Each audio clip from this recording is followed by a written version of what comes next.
E aí pessoal, hoje a gente vai para uma aula aqui quadro, né? Uma aula de revisão bastante interessante. Ela vai engatar um assunto que vocês já trabalharam na biologia aí, que é a embriologia animal, mas a gente vai comparar ela para entrar na zoologia. Daqui a pouco a gente começa com os bichinhos, a parte legal, pelo menos a biologia sempre que eu gosto, né?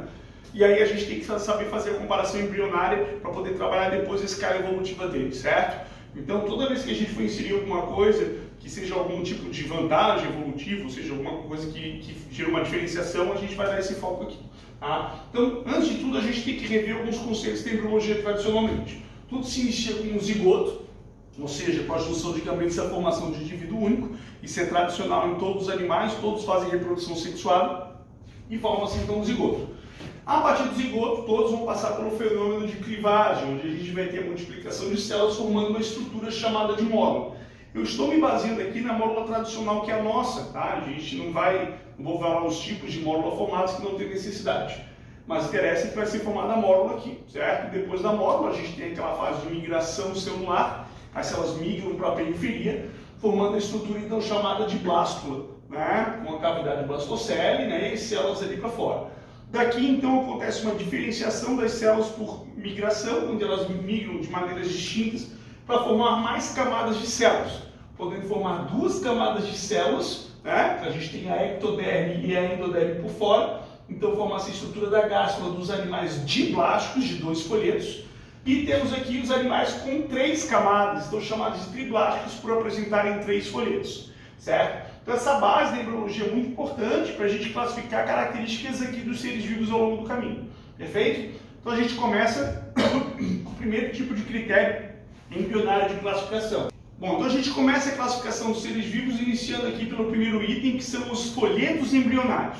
Os folhetos embrionários são as camadas celulares formadas a partir da gastrulação, né, onde cada uma vai executar um papel específico, certo? Isso gera então uma especialização, quebra-se aquela questão da totipotência das células embrionárias para elas começarem a ser mais especializadas.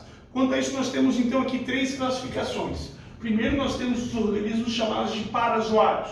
Os parazoários são os animais que não apresentam tecidos, tá? Os tecidos verdadeiros. Por quê? Porque os poríferos, que são exemplo, eles vão desenvolvendo até chegar à fase da blástula. E eles param na fase de blástula. Eles não vão seguir para a formação da gastrulação. Por isso que nós determinamos então eles como somente formação de blástula, não formam folhetos, então não dão origem a tecidos. Certo? Até o nome da larva do porífero é bem interessante, é anfiblástula, ela está na fase de blástula. Tá? Então só para a gente deixar isso bem claro que o porífero não chega à gastrulação e por isso que não apresenta tecidos verdadeiros. Já o próximo grupo são os animais diblásticos, os animais que apresentam 2 folhetos embrionários. O que importa é que chegar aos folhetos. E se chegar aos folhetos tem agora tecidos, órgãos e sistemas. Então olha só, a gente tem aqui os seres chamados de diblásticos, que tem a ectoderme, que é o folheto externo, e a endoderme, que é o folheto interno, certo? Aqui com a cavidade cloarquêntero, que é a cavidade digestória primitiva, né? E aqui o blastópolo, o orifício que faz a ligação com o meio externo. Os diblásticos tiveram então novidades muito importantes, como por exemplo, formação de tecidos, órgãos e sistemas. O que surgiu dentro disso? Surgiram então as gônadas, é o primeiro grupo de animais que apresenta uma estrutura produtora de gametas, é uma grande novidade também. Os músculos, que eu particularmente não gosto desse termo, mas é assim que cai nas provas, eles definem como músculo as células que têm capacidade contrátil em grande frequência, né? Que a gente tem as chamadas células mioepiteliais. Na verdade, são células da ectoderme que exercem função análoga ao sistema muscular. E aí eles consideram como músculo mesmo assim. Então, no vestibular, mesmo não sendo um músculo mesodérmico, é considerado um músculo nos equinodermos. Pela primeira vez o sistema digestório, tem a novidade também, né? E o sistema nervoso. Então a gente vê uma grande quantidade de características que surgem agora, certo? Bom, o exemplo clássico que nós temos, o único exemplo que a gente trabalha são os quinidários. Temos os quitenófilos também, que vai ser citado mais pra frente, mas os quinidários são os principais representantes aqui do grupo, certo? Bom, continuando, nós temos ainda os seres triblásticos, seres que apresentam 3 folhetos embrionários. Apresentam ecto, endo e agora também a mesoderme, o folheto mediano. Com isso, então, a gente tem algumas novidades, né? Uma cefalização, pelo menos em alguma etapa da vida, tá? Nem que seja na fase larval, mas vai ter cefalização, e ainda o sistema excretor, que é uma grande novidade aqui também, de que apresenta o terceiro folheto. Quem são os seres que são triblágicos? Todos os outros filos têm essa característica, tá certo? Então, a maioria dos seres é triblágico. As exceções são os parazoários e os diblágicos. Bom, seguindo, nós temos outra classificação que é o blastóporo. O que é o blastóporo? O blastóporo é um orifício que aparece na gastrulação, que ele vai dar origem ali a uma ligação externa do meio extracelular, do meio extracorpóreo, ao sistema digestório. Pode virar boca ou pode virar ânus, dependendo ali do grupo. Então, olha só, nós temos duas classificações quanto a isso. Primeiro, os animais protostômicos. Pro é primeiro, né? Primeiro buraco do corpo qualquer. Depende do ângulo, né? Mas a princípio é a boca, certo? Então, eles vão formar a boca ali pelo blastóporo. Notem que o blastóporo, olha só que interessante, ele tem origem de qual folheto? Da ectoderme, certo? Então, olha só, mucosa oral, mucosa anal, vem dessa região. É bom fazer essa conexão para lembrar da organogênese, tá? Então, aqui nós temos esses organismos diblágicos.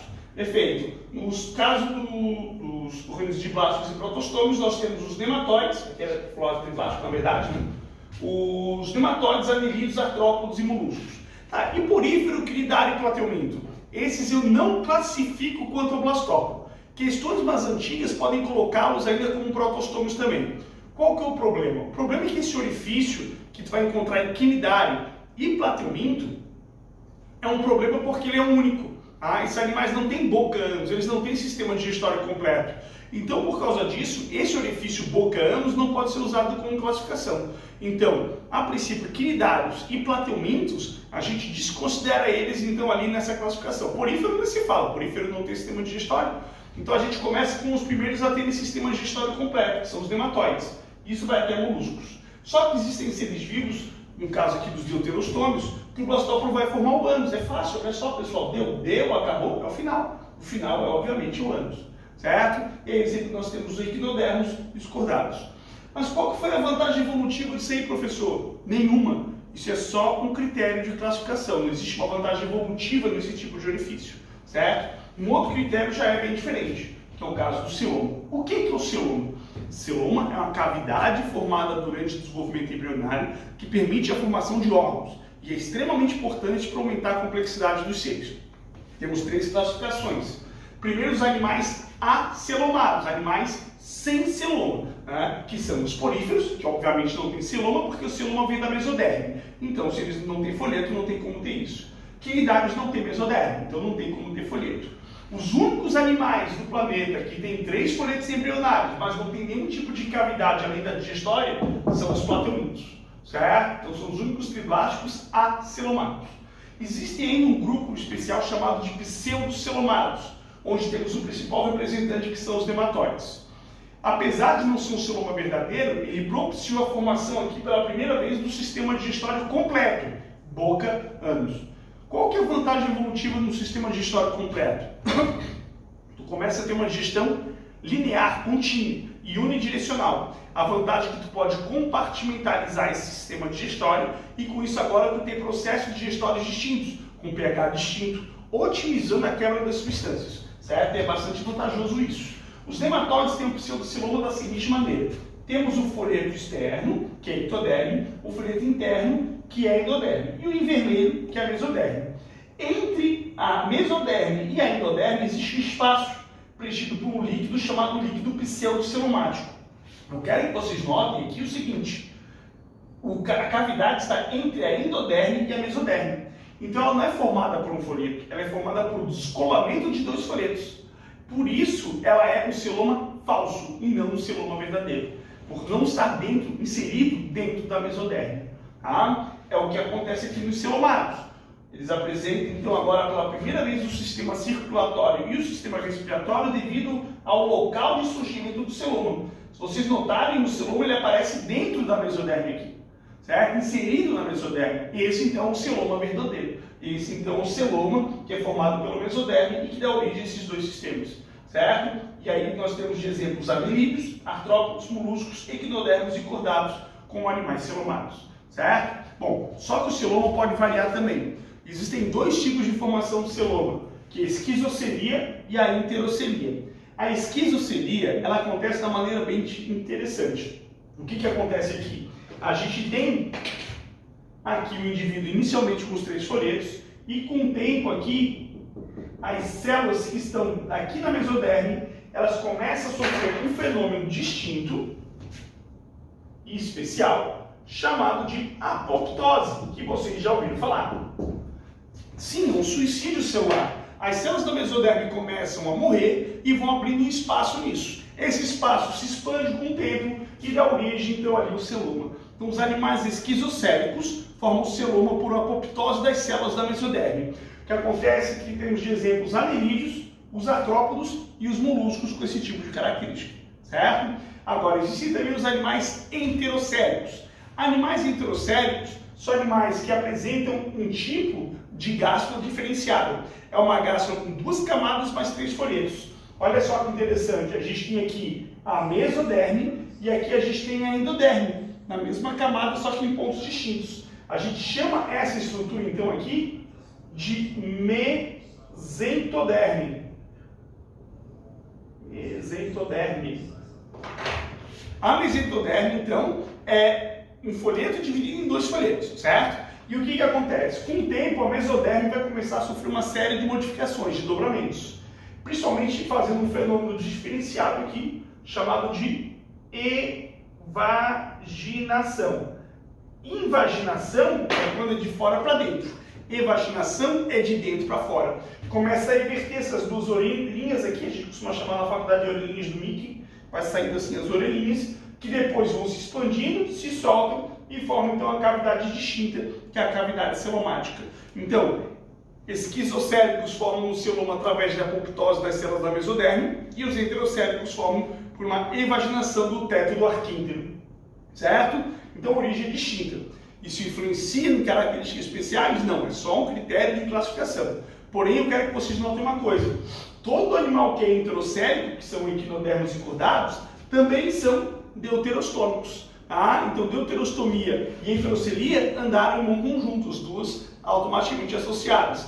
Agora, toma cuidado. Nem todo animal esquizocélico é protostômico. Por quê? Porque nematóide é protostômico, mas não é esquizocélico porque não tem celoma. Tem que tomar cuidado com essa referência. Não dá para fazer a mesma comparação, certo? Para a gente finalizar, ainda falta aqui a simetria. Simetria é a equalização de lados. A gente corta o indivíduo e separa em 2 lados distintos. Eles têm que ter uma simetria entre eles. Nós temos 3 classificações para isso. Primeiro, nós temos animais chamados de assimétricos, animais sem simetria, que é o caso de poríferos e os bivalves. Bivalves são os mexilhões em geral. Eles perdem a simetria. Eles têm na fase larval, mas perdem posteriormente, certo? Porque eles perdem a cabeça. Eles são animais que não têm a estrutura encefálica formada. Já a simetria radial é quando o animal tem o quê? Tem um plano de corte que sempre que ele cortar ao meio, sempre vai gerar 2 lados iguais. Então, nesse plano de corte, também não tem uma cefalização ali específica, certo? Mas uma formação do corpo bem definida.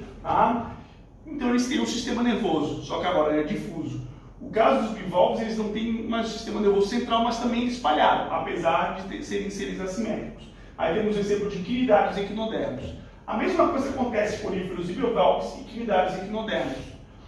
Essa questão da simetria, ela aparece em grupos bem distintos, se a gente parar para comparar a embriologia deles. Então isso aqui são analogias. Elas aparecem em pontos distintos e tu não pode usar como critério de classificação dos grupos, certo? Tu pode usar como critério de classificação embrionária, mas não como critério de classificação evolutiva, porque eles vieram de pontos evolutivos distintos. Se a gente usasse isso aqui como critério de classificação, seria então aqui um problema, seria um grupo polifilético, com vários ancestrais distintos. Então toma cuidado, isso aí não é classificação evolutiva. E por fim a gente tem a simetria bilateral. Eu não fiz o esquemazinho aqui, mas a gente pode fazer. Simetria bilateral é quando tem aqui um organismo que, quando ele sofre um corte no meio, ele gera 2 lados iguais, por isso bilateral. Se eu cortar nesse sentido, já não é mais igual, estão vendo? Então ele só tem um plano de corte, porque ele tem cefalização, eles têm cabeça. É o caso dos outros grupos aqui que apresentam o sistema nervoso central. Perfeito? Então essa aula de embriologia comparativa é bastante importante, certo? Já que automaticamente ela vai dar ali uma entrada bem mais fácil da zoologia. Use isso como critério para explicar então ali os complexos de classificação, né? O aumento e diminuição de complexidade de grupos. É muito importante essa aula para dar embasamento para a zoologia posteriormente. Beleza? Então é isso, pessoal. Até a próxima aí.